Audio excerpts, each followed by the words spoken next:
Y estamos compartiendo una serie que se llama, o le quiero poner como título, Sanidad Interior. Sanidad Interior.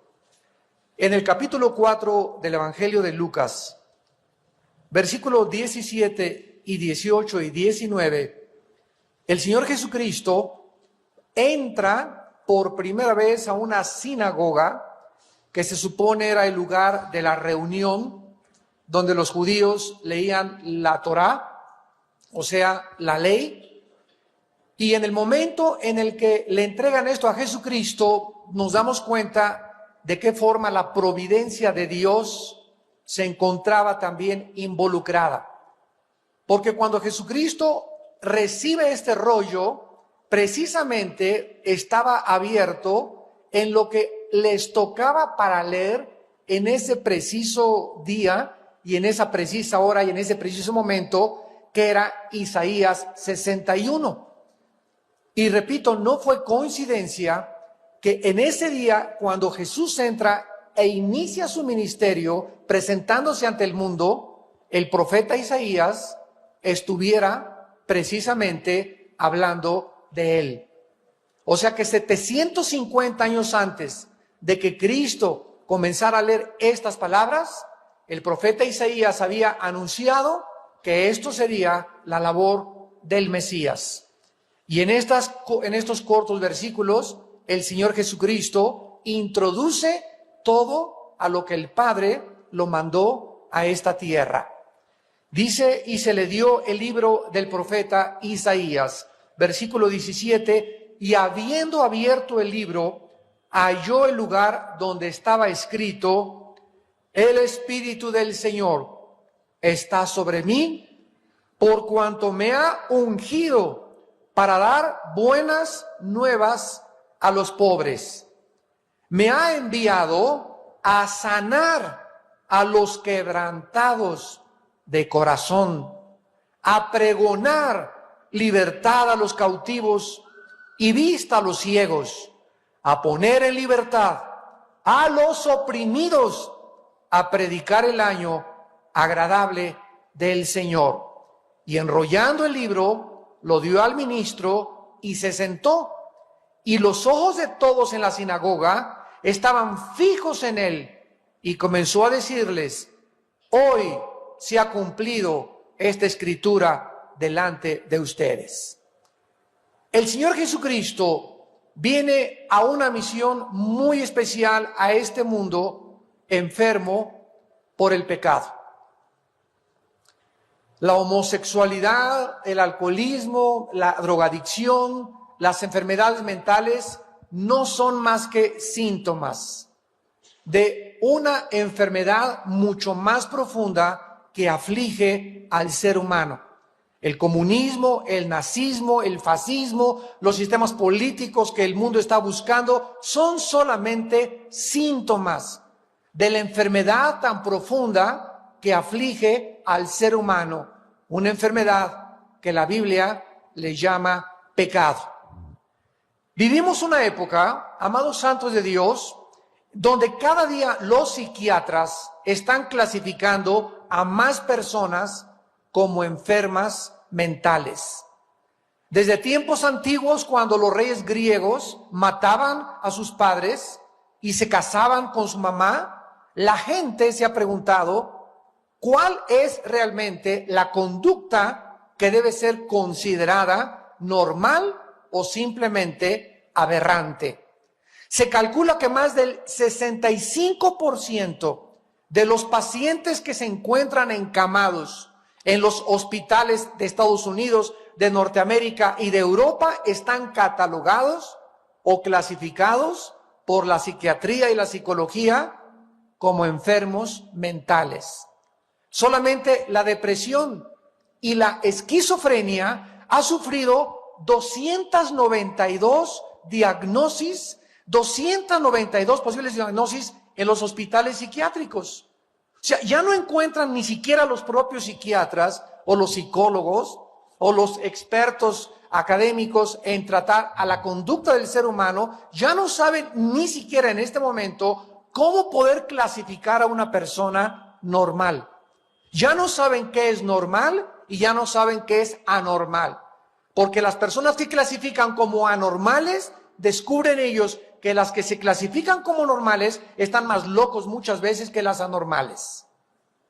La multiplicación de los problemas nerviosos, las personalidades múltiples, las afecciones mentales están haciendo de los seres humanos dependientes, de los tranquilizantes nerviosos. El Prozac, el Valium, y todas estas pastillas que se venden por todos lados, que bajo prescripción médica son recetadas para que te tranquilices, para que ya no estés tan acelerado, para que se pueda bajar tu ansiedad, para que la persona con múltiples personalidades comience a tratar de desarrollar una sola, son solamente un ejemplo de cómo los seres humanos se están convirtiendo en zombies, en personas dependientes y suicidas potenciales, a los cuales muchos de ellos ya ni siquiera les interesa vivir.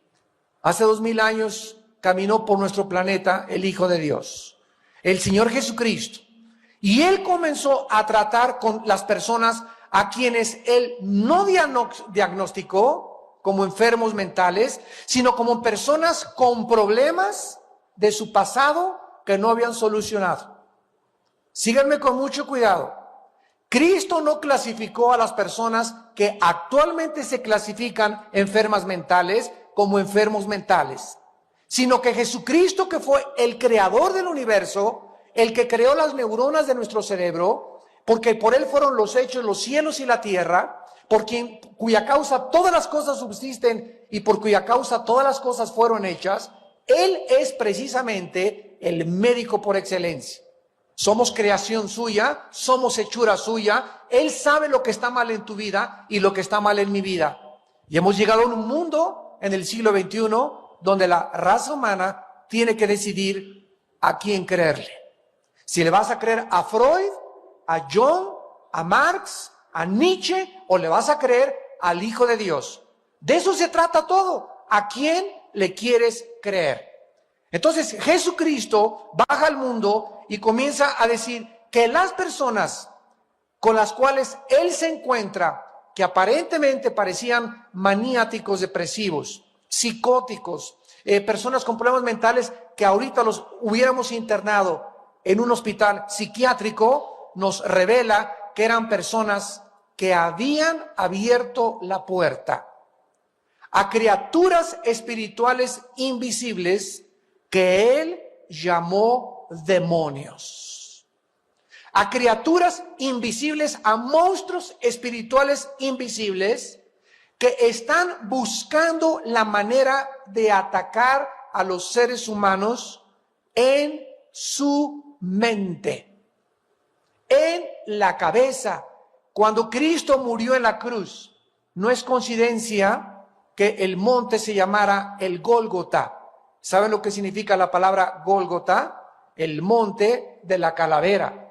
Porque fue ahí precisamente donde está el cerebro, donde está la mente humana, en nuestra calavera. Ahí fue donde Cristo murió. Porque la redención es precisamente para poder cambiarnos espiritualmente, mentalmente y físicamente. Lo que muchos psicólogos han diagnosticado como personas con enfermedades mentales, sufriendo manías depresivas, repito, esquizofrenias, la realidad es que la mayor parte de estas personas han sido atacadas por espíritus inmundos, por espíritus malos que han alterado la conducta de tu mamá, de tus hijos, de tus amigos, etcétera, etcétera, y están buscando la medicina o la terapia en el mundo y no atacando la raíz del problema que se encuentra en el espíritu. La Biblia nos revela cómo operan estas criaturas espirituales cuya misión es matarte, robarte toda la felicidad, todas las bendiciones, todo aquello que Dios ha diseñado para nuestro bienestar y destruir totalmente tu vida, tu matrimonio, tus hijos y con todo lo que tienes, tu negocio y tu propia felicidad. El diablo ha tratado de engañar a los seres humanos a través de todos estos caminos. Y nosotros sabemos que Jesucristo vino al mundo precisamente a destruir las obras de Satanás. Por ejemplo, dice en Hechos 10:38, cómo Dios ungió con el Espíritu Santo y con poder a Jesús de Nazaret, y cómo éste anduvo haciendo bienes y sanando a todos los oprimidos por el diablo, porque Dios estaba con él. ¿A qué bajó Jesucristo del cielo a la tierra? A tratar con los seres humanos, con personas como tú, con personas como yo, para comenzar a hablarles a alguien que estaba dentro de ellos, que Jesucristo llamó, repito, demonios. Y cuando estos demonios salían de la persona recobraba su coherencia. La persona recobraba otra vez, ¿verdad?, su conciencia, como el endemoniado gadareno, del cual salieron más de 6,000 demonios. En Primera de Juan, capítulo 3, versículo 8, el apóstol escribe: el que practica el pecado es del diablo, porque el diablo peca desde el principio.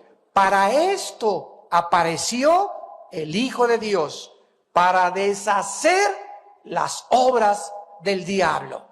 Entonces ustedes, ¿verdad?, que han recibido a Jesucristo, y ustedes que nos ven por la televisión, que aún no han recibido a Jesucristo, quiero decirte que solo en su persona y en la cruz tu vida tiene la medicina.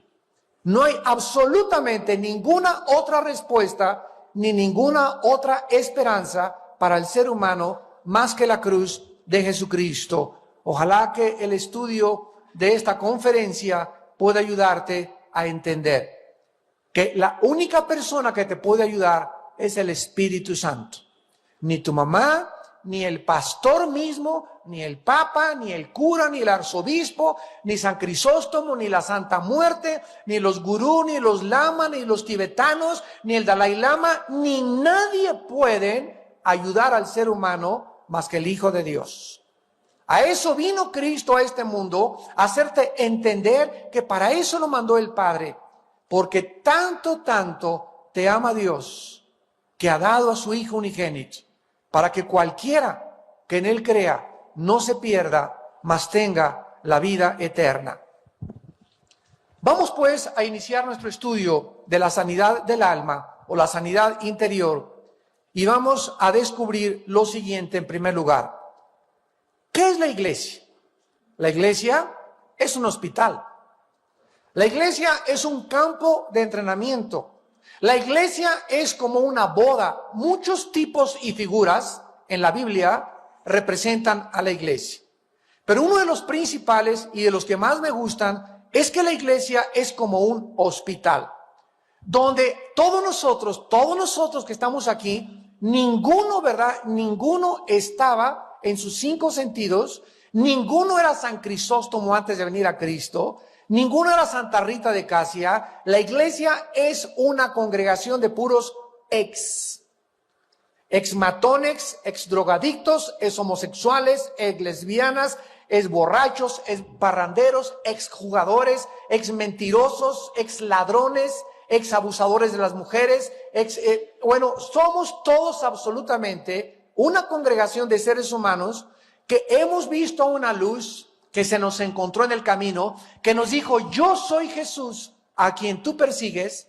Somos una congregación de personas que hemos creído en esa luz, que es Jesucristo el camino, la verdad y la vida, que nos hemos hincado delante de Él y que ahora venimos en obediencia a la iglesia o entre semana las reuniones a abrir un libro que se llama la Biblia, donde encontramos el manual del médico por excelencia, donde encontramos el diagnóstico de nuestras enfermedades, donde encontramos la medicina para que podamos nosotros comenzar a crecer y desarrollarnos dentro de un ambiente que la Biblia le llama la santidad. Si tú tienes a una planta, esa planta no solamente necesita ser sembrada, sino que la planta necesita agua, necesita tierra, necesita aire y necesita sol para que la planta crezca y florezca y dé fruto en abundancia. Si tú permites que a la planta se le quite el sol, se le quite el agua y se le quite los elementos necesarios para que ella florezca, la planta, ¿qué le va a suceder? Se va a marchitar. Y lo mismo con nosotros los cristianos. Que fue sembrada dentro de nuestra alma una semilla. Dice en 1 Pedro 1, una semilla incorruptible, una semilla nueva. No la semilla que heredamos de Adán, del árbol del bien y del mal, sino la semilla del árbol de la vida. Ahora, esta semilla, para que tú crezcas y florezcas y no te marchites, necesitas un medio ambiente adecuado. Y el único medio ambiente donde un cristiano puede crecer sin estorbos es en la santidad. Es en la santidad. Sin esa santidad, que es el medio ambiente perfecto diseñado por Dios, tú nunca vas a poder dar fruto. Es importante, pues, que entendamos estas cosas, ¿verdad? Porque todos venimos a la iglesia con traumas. Todos llegamos a la iglesia heridos. A una la violaron cuando era niña, al otro lo violaron cuando era joven, otro llegó porque nunca conoció a su mamá, otro llegó porque nunca conoció a su papá, otros han llegado ni siquiera con papá y con mamá, han llegado como huérfanos, nunca tuvieron ni una imagen paterna, ni una imagen materna. En fin, aquí en la iglesia y en todas las iglesias de todo el mundo cristianas, todos los congregantes son personas que en el pasado fueron lastimadas. Y Cristo nos lo advirtió, que estábamos en un mundo no de el conejo Bugs Bunny, ni de Tribilín, sino en un mundo de lobos, donde estamos rodeados de seres humanos que son retratados en la Biblia como bestias. Todos traemos el espíritu de la bestia antes de recibir a Cristo.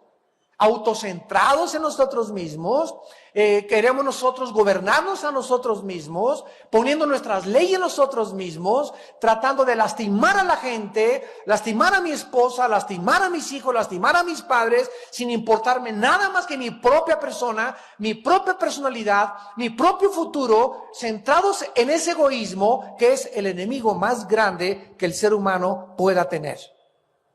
Así que todos en la iglesia venimos lastimados con complejos. Unos vienen con complejos de inferioridad, otros con complejos de superioridad, temores varios, insatisfacciones, otros inconformes de la vida, otros con muchísima inseguridad, que siempre les pusieron que no iban a prosperar en su vida, que siempre ibas a ser un bruto, que ibas a ser un tonto, que ibas a ser un menso, que nunca ibas a alcanzar ningún propósito, y así crecen: soy menso, soy bruto, nunca voy a alcanzar nada y me voy a quedar así. Y venimos a la iglesia con todo este cúmulo de heridas espirituales a ser sanados, a despojarnos de todas estas cosas que el mundo impregnó en nuestra mente, para que podamos tener una nueva manera de pensar. Pensar diferente a como me enseñaron en la escuela, a los programas que me metió el maestro, a los que me metieron mis amigos, a lo que me hicieron creer que yo era cuando realmente no lo soy, a lo que soy realmente ante los ojos de Dios. Otras vienen a la iglesia con frigidez sexual. Tenemos los pastores en consejería tratando a cantidad de matrimonios que tienen problemas sexuales en su matrimonio porque el hombre no sabe tratar a la mujer, ¿verdad? Rechaza al hombre, el hombre cree que ese rechazo es porque ella no lo quiere, pero tal vez esa esposa que tú tienes, esa mujer, ese ser humano delicado, hecho como un vaso, dice la Biblia, de honra delante de Dios, como un vaso frágil, a lo mejor fue lastimada cuando era niña, o la violaron y tú no lo sabes, y comenzó ya a desarrollar un trauma de frigidez sexual y de rechazo.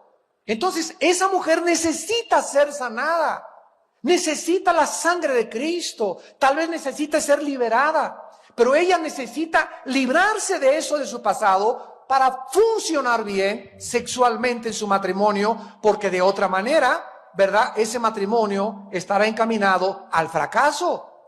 Y nosotros tenemos todos como cristianos, como pastores, como consejeros espirituales, y tú también vienes a ser entrenado para ayudar a tu vecina, a tu hija, a tu compadre, a tu amistad, a tu primo, a tu cuñado, porque fuimos mandados a un mundo de enfermos que no están mentalmente enfermos, sino que están, ¿verdad?, con problemas no resueltos y no sanados de su pasado.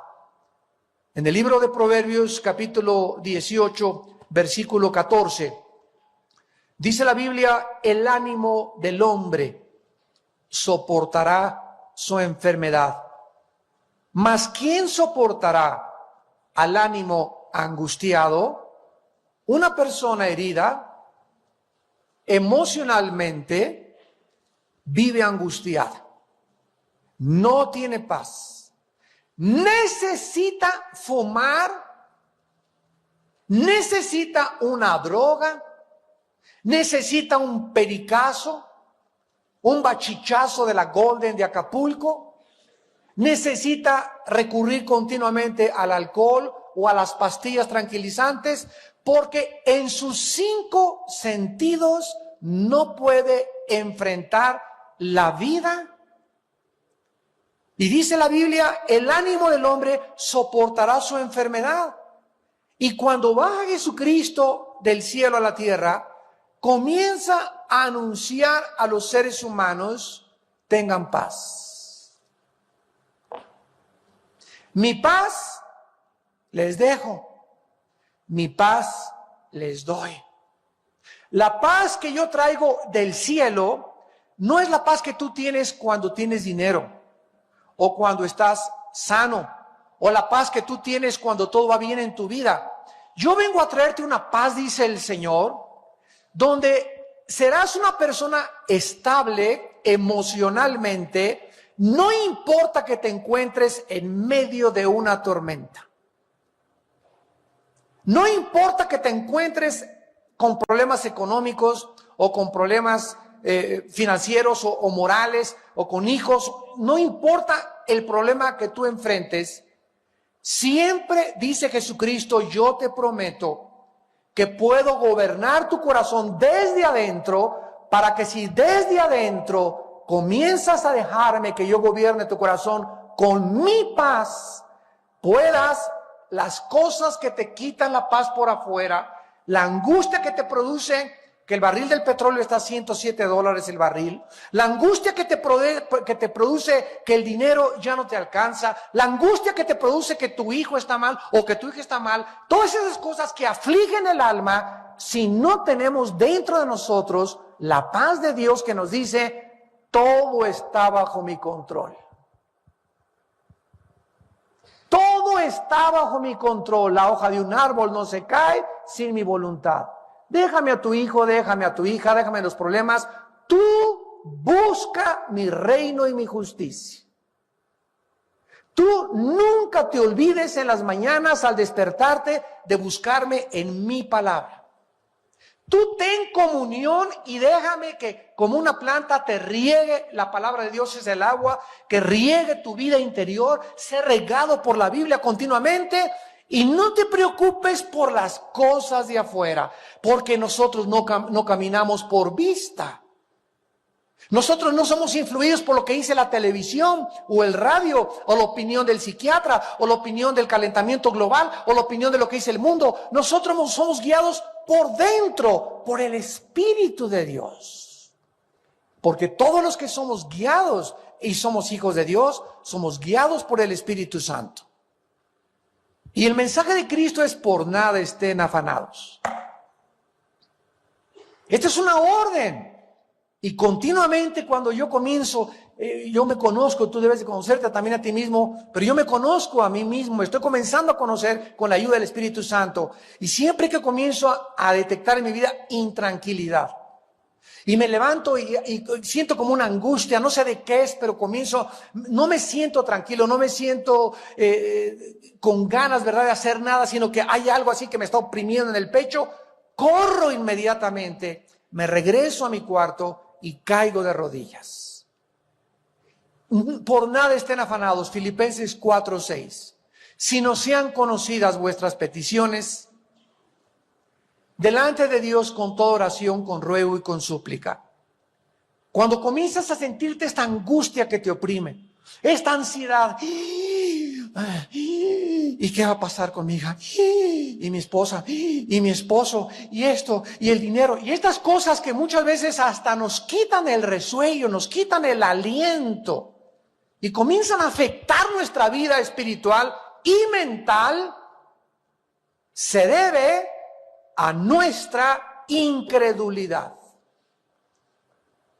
Porque en ese momento no vayas y abras una botella de whisky. No tengas una aventura sexual ilícita con una mujer que no es tu esposa.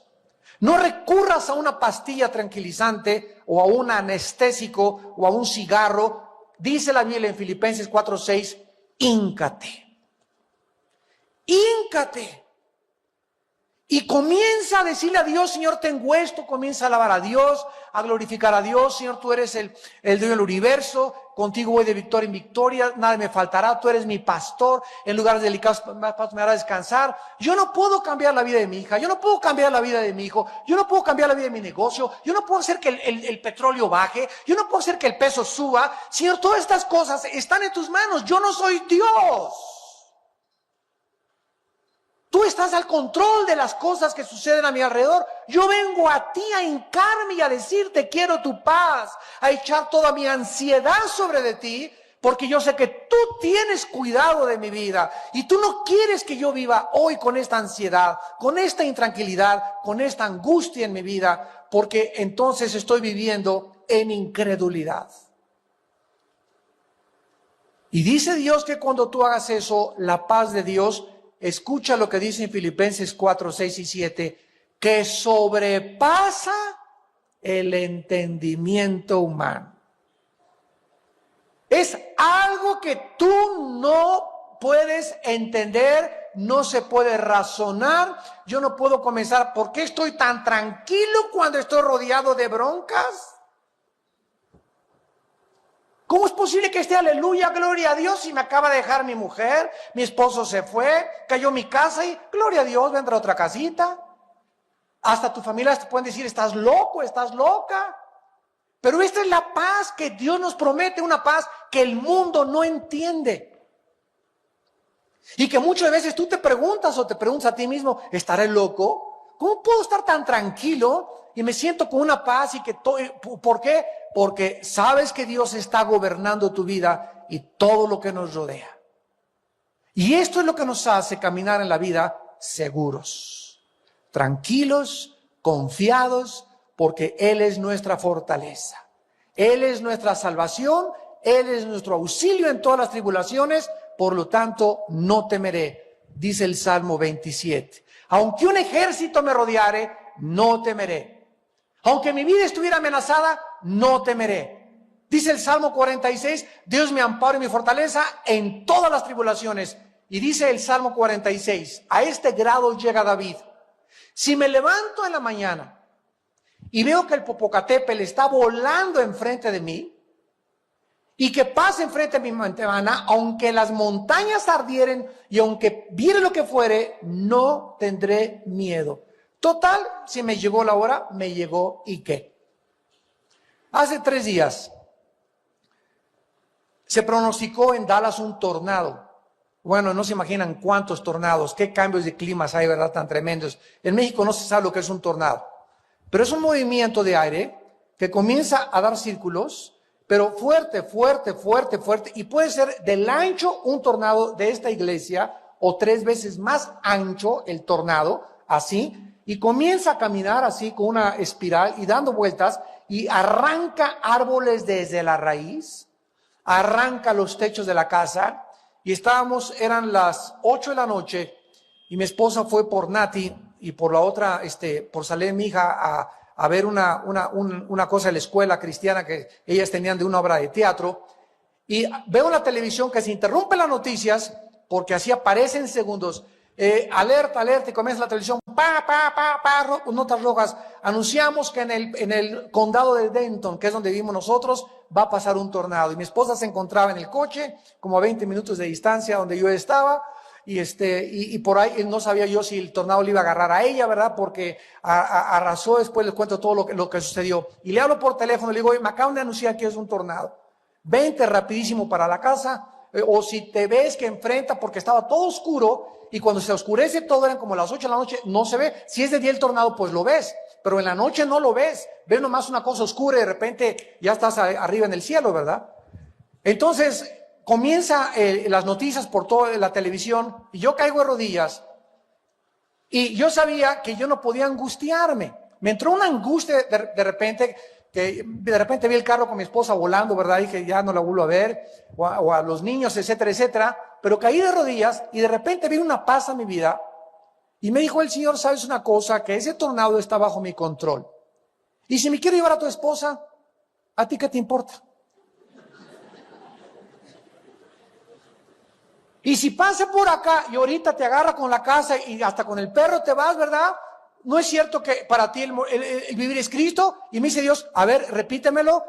Para mí el vivir es Cristo, el morir es ganancia. A ver, más fuerte. ¿El morir qué? ¿De veras lo crees? Entonces, ¿por qué chillas?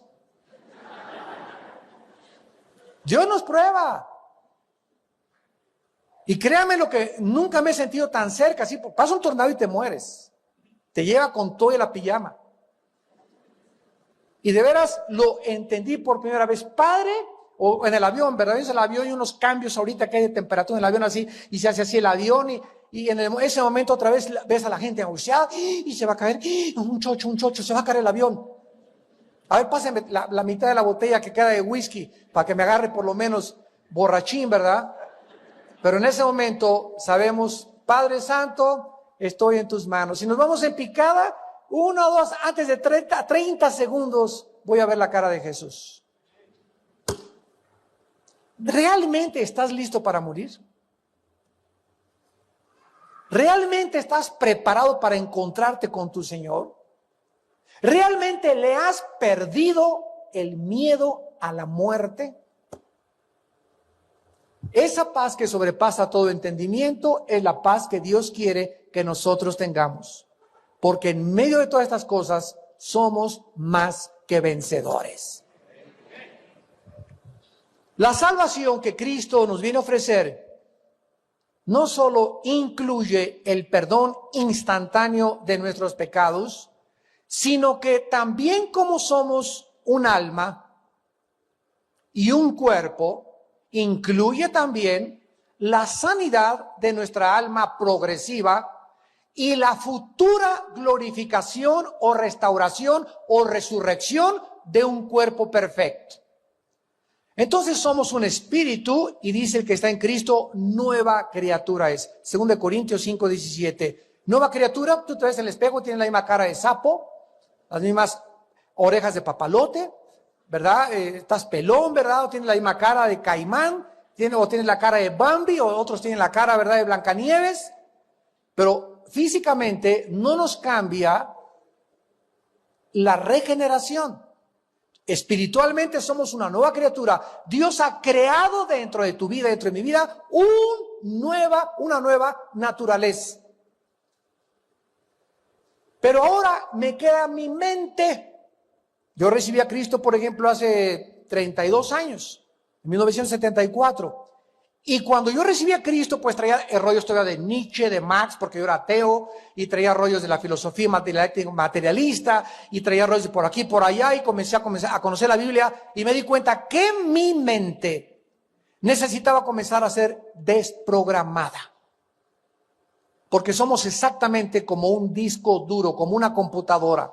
Tú a una computadora le metes un programa, y la computadora te da el programa que tú le metiste. No te puede dar otro programa más que lo que tú le pusiste en input, ¿verdad? Lo que tú le injertaste. Así nuestra mente. Yo no puedo pensar diferente a lo que mi mente está acostumbrada a pensar y a lo que me enseñaron en la escuela, a lo que me enseñaron mis amigos. Dice en Romanos capítulo 12 la necesidad de esta renovación ahora que somos cristianos de nuestra mente. Dice en Romanos capítulo 12, versículo 2. No se conformen a este siglo. Esto está en el original en imperativo, en el griego. Es una orden. Es un mandamiento. No permitas que el mundo moldee tu mente. Así está escrito en el original griego. No te conformes, no es la palabra suschematizo, no dejes que te moldee los pensamientos de Marx, de Nietzsche, de Freud, de Darwin, de Sagan. No dejes que los pensamientos de esos hombres formen tu manera de pensar. Ahora que eres cristiano, antes de que fuéramos cristianos, pensábamos porque yo creía a Marx, le creía a Freud, le creía a Nietzsche, le creía a los filósofos, le creía al Dalai Lama, le creía a mi maestro, le creía al psicólogo, pero ahora viene Dios en forma humana en la persona de Jesucristo. Y Él es superior a todos los demás seres humanos. Todos eran hombres, los que fueron mis ídolos y tus ídolos, antes de recibir a Cristo. Ahora viene el Hijo de Dios y dice, yo soy la verdad. Yo y nadie más, nadie tiene la verdad más que yo. ¿Lo crees? Dichosos si se lo crees, porque cuando mueras, no morirás eternamente, sino que tendrás la resurrección de los muertos. Yo soy el único camino, dice Jesús, y yo soy la vida eterna. Entonces tenemos que creerle a Jesucristo y comenzar a desprogramarnos. Y la orden es que ya no nos conformemos a este siglo, ni en la forma de vestirse, ni en la forma de pensar, ni en la moral de este mundo. Ya no somos moldeados por la mayoría. Es que la mayoría acepta los matrimonios de hombre con hombre, mujer y mujer. Yo no soy la mayoría. Si la mayoría está en contra de mí, yo estoy en contra de la mayoría. Porque no somos moldeados conforme a lo que el mundo piensa. Es que es la moda, es que esto es algo normal para el mundo. Pero nosotros somos un pueblo santo, apartado del mundo, para ser un pueblo de real sacerdocio, linaje escogido, para que podamos anunciarle al mundo el mensaje contrario al que el mundo nos quiere programar. Tienes que entender esto, que esa es tu misión en la vida como cristiano. Ir en contra de tus maestros, ir en contra de las filosofías ocultistas, de las filosofías del mundo, de las filosofías políticas. Vamos en contra de todo eso. ¿Por qué? Porque el mundo está como está, porque el mundo no tiene a Dios. Y si tienen algún Dios, es un Dios desconocido que adoran sin conocerle. Dice en Romanos 12:2, no te conformes a este mundo, sino transfórmate. Transfórmate. Esta palabra significa cambiar de forma.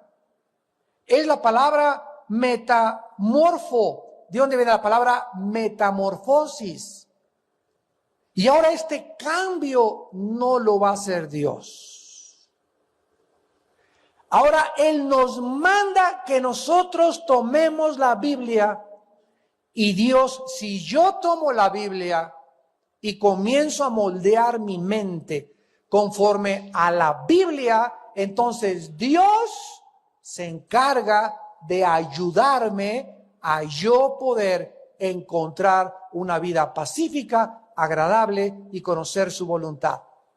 Pero mi responsabilidad y tu responsabilidad es que nosotros debemos cambiar nuestra manera de pensar por medio de la renovación. O sea, ¿qué es lo que Dios quiere? Que tu manera de entender y de pensar sea nueva.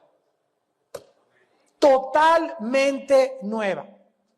Y aquí tenemos un matrimonio que él dice, yo no amo a mi esposa. Sin ser cristiano, se convierte el hermano y ahora el hermano tiene que pensar diferente. Ah, caray, Señor, antes de ser cristiano yo no amaba a mi esposa, pero ahora mi manera de pensar tiene que ser nueva. ¿Y qué me dices tú en Efesios 5? Ama a tu esposa. Y no te estoy pidiendo si lo sientes o no lo sientes. Es un mandamiento, ama a tu esposa. Es como el perdón. es que yo no siento perdonarlo. Aunque no lo sientes, lo tienes que hacer. Si no quieres envenenar tu vida y ver tu vida marchitarse.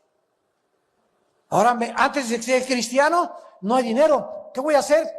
Petrobonos, comprar euros, comprar dólares, meter el dinero bajo el colchón, tener una cuenta en el banco, comprar propiedades para asegurar mi futuro. Ahora soy cristiano y ahora ya no pienso como yo pensaba antes. Ahora me dice Dios, ¿quieres asegurar tu futuro? No lo siembres en el mundo del orín y la polilla corrompen. Ahora invierte en mi reino, da a mi reino y yo te prometo, dice el Señor, que justo he sido y no he visto desamparado que mendigue el pan. Ni tú, ni tus hijos, ni tus nietos mendigarán el pan si tú siembras tu dinero en mi reino. ¿Lo crees? De eso se trata todo. De eso se trata todo, si lo creemos o no lo creemos. Entonces tenemos que pensar ya diferente a como piensa el mundo.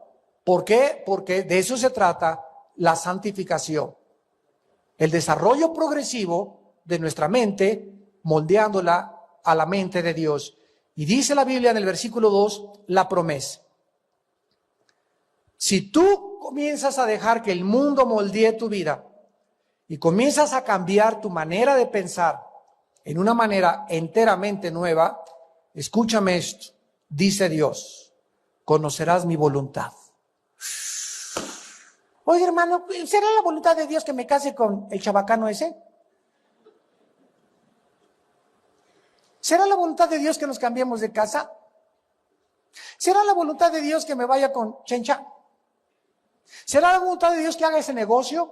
¿Será la voluntad de Dios que escoja esa carrera? ¿Será la voluntad de Dios que yo quiera ser piloto? ¿Será la voluntad de Dios que yo sea arquitecto? Nadie encontrará nunca la voluntad de Dios hasta que antes comience a renovar su manera de pensar.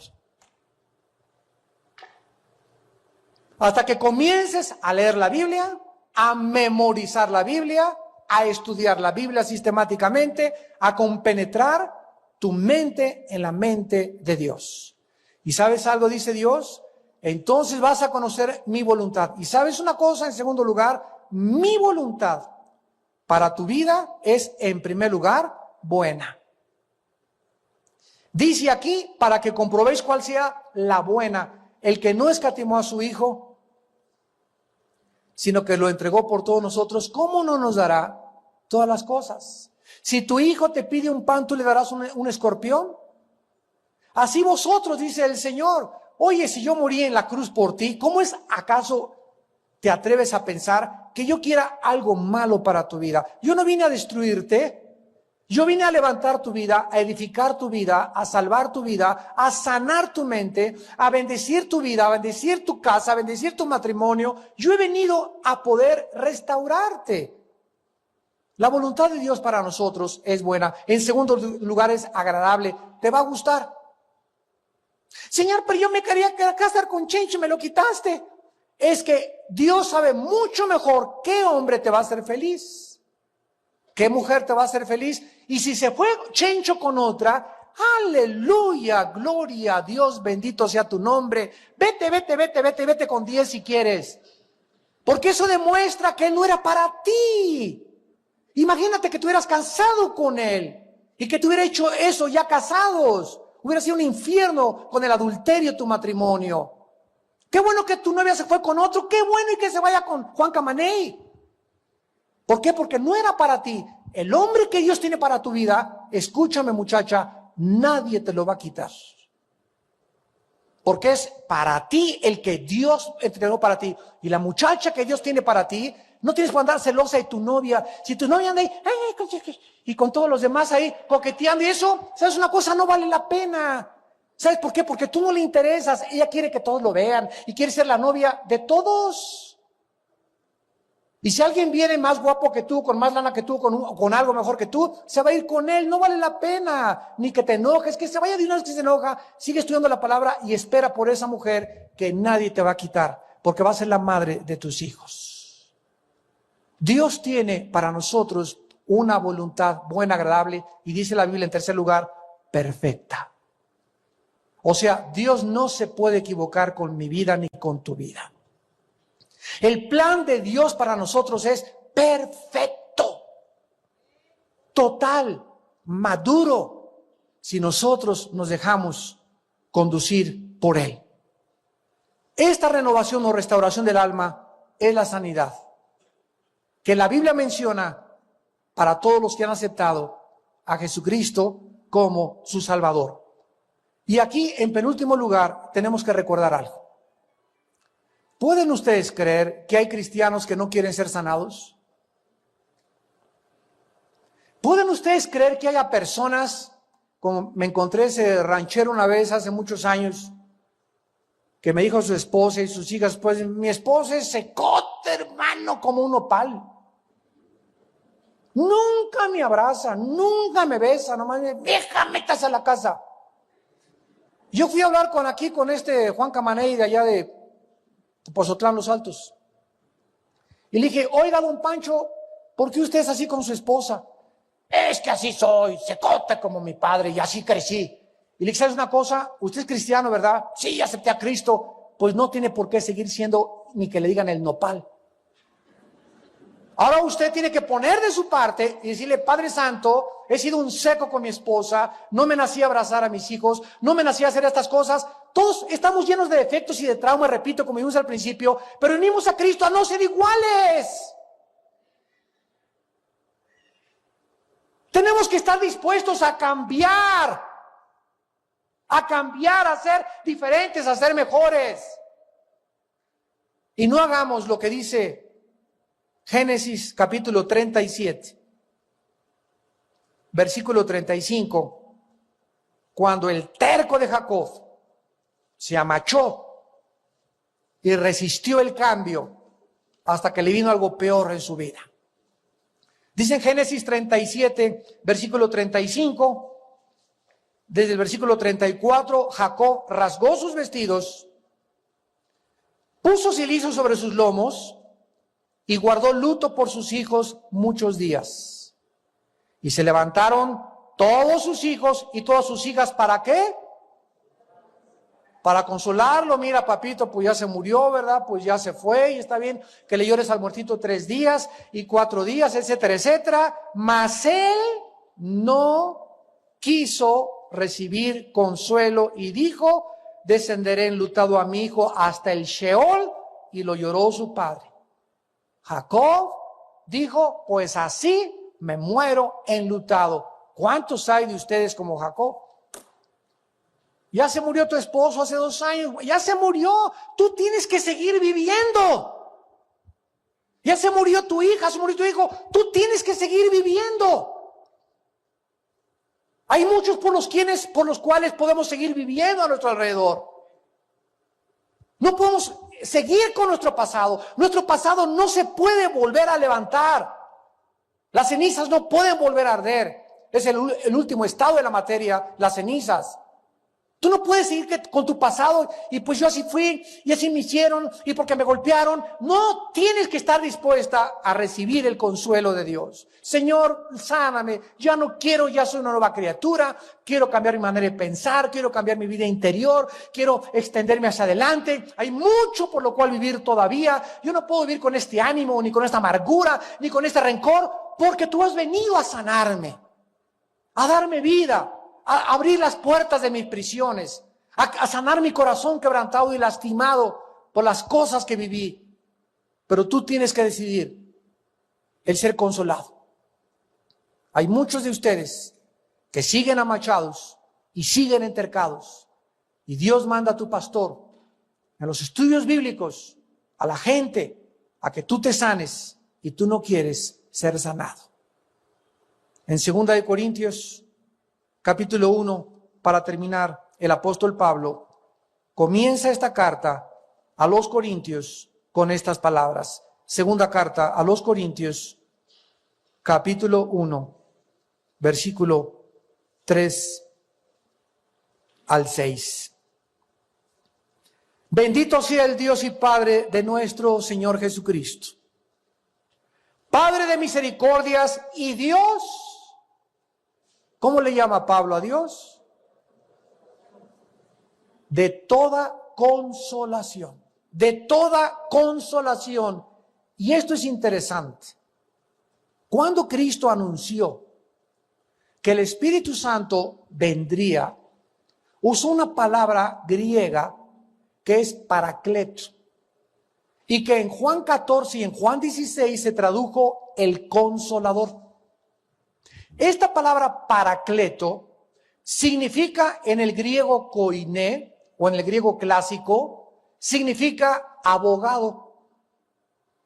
¿Quién es un abogado? Una persona que es llamada al lado de otra para ayudarla, aunque muchas veces es lo contrario, ¿verdad? Te hunden más. Pero eso es lo que significa en 1 Juan también, que abogado tenemos para con el Padre. Se tradujo consolador. Cristo viene a nuestra vida, entra a nuestra vida en la persona del Espíritu Santo, porque sabe que nos espera un valle de sombra, de lágrimas, de muerte y de tristeza en nuestra vida. Estamos rodeados de lobos, de muerte, de gente que nos quiere lastimar, que nos calumnia, que nos persigue, decepciones, frustraciones. Esta es la vida. No te asustes. Y la gente que es inmadura es la gente que no ha entendido que esta es la vida. Y es la gente que la tocas y ¡ay! Se deshacen. Y no les puedes decir nada porque ya no te vuelven a hablar. Y porque ya en 3 semanas se lastimaron y son gente hipersensible. Porque todavía no tienen la coraza de Dios, la fuerza espiritual para poder enfrentar eso y mucho más. Y eso en un líder es absolutamente, ¿verdad?, incalificable. Ninguna persona llamada al liderazgo puede ser hipersensible. Debe ser hecho a prueba de balas. Debemos tener una coraza protectora donde ya el mundo no nos pueda lastimar. Hablaron mal de mí, los bendigo. No hables mal de nadie tú. Tú bendice a los que hablan mal de ti. Bendice a tus enemigos, porque vas a vencer el mal a través del bien. Satanás no puede ser dividido. Si tú le contestas el mal con el mal, haces que el fuego de la chimenea crezca. Entonces, hemos sido llamados a ser consolados. El Espíritu Santo viene a mi vida para que, con el pastor, ayúdeme. Nosotros como pastores le decimos a la gente, tú vienes a mí, pero antes de venir a mí, ay, pastor, ayúdeme, pastor, ay, estoy desesperada. Antes de venir a chillarme, ¿ya fuiste con Dios?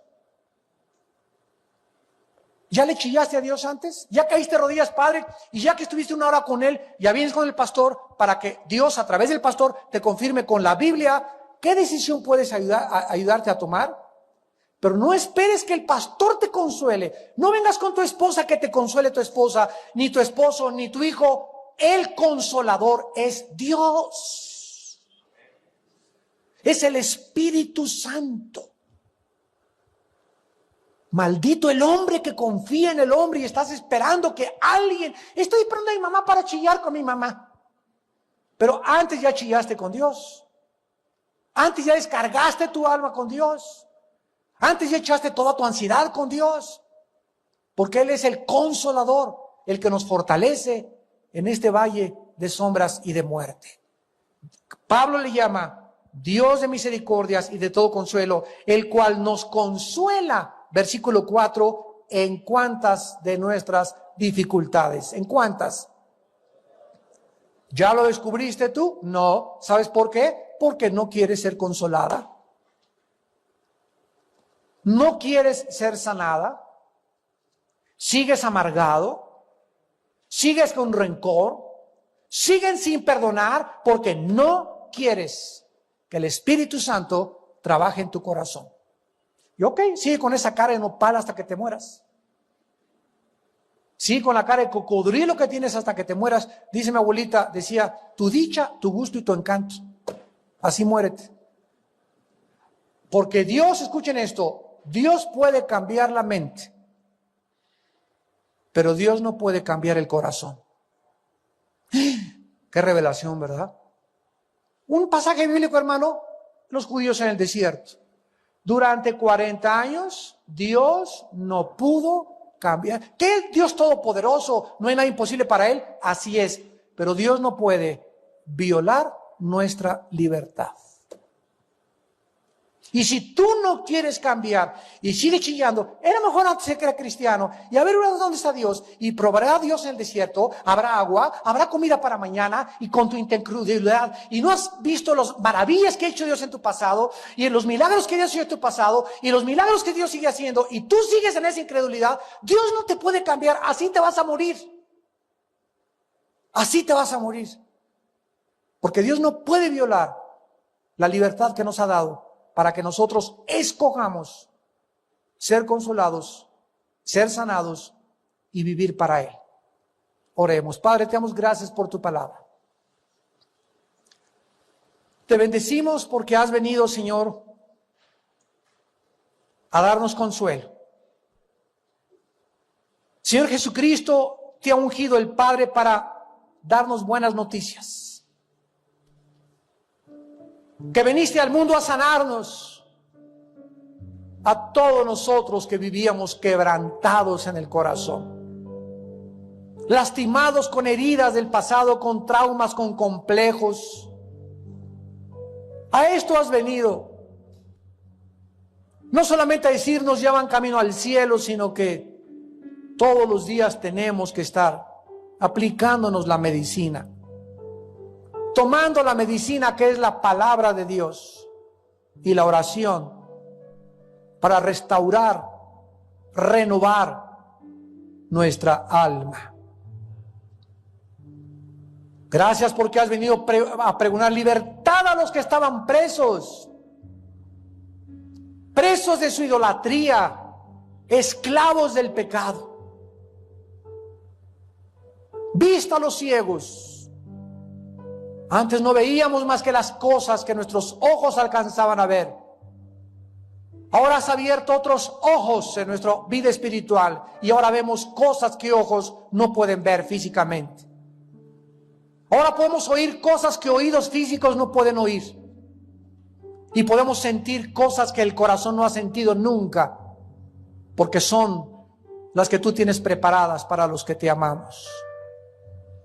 Nos pusiste en libertad porque éramos presos y oprimidos del diablo. Rompiste nuestras cadenas con tu muerte y tu sangre en la cruz.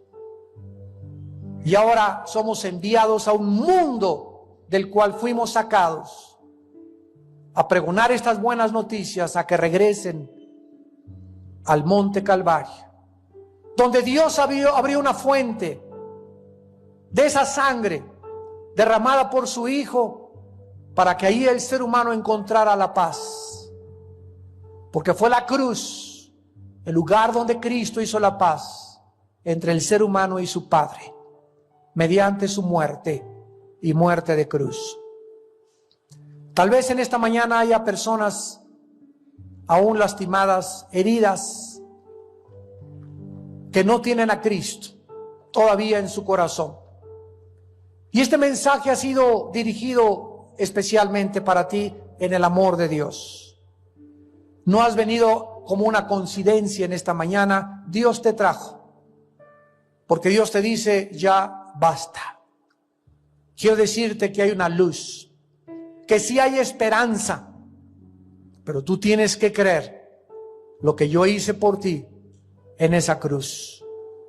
Ven a Cristo en esta mañana y entrégale tu vida. Ustedes que nos ven por la televisión también, no importa desde donde nos estás observando, viendo, ahí dile a Cristo estas palabras en tu corazón: Señor mío y Dios mío, te pido perdón por mis pecados.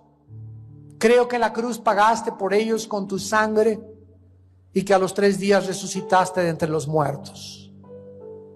Creo que he pecado delante de tus ojos y que solo a través de tu muerte y resurrección yo puedo tener una vida nueva y caminar en ella.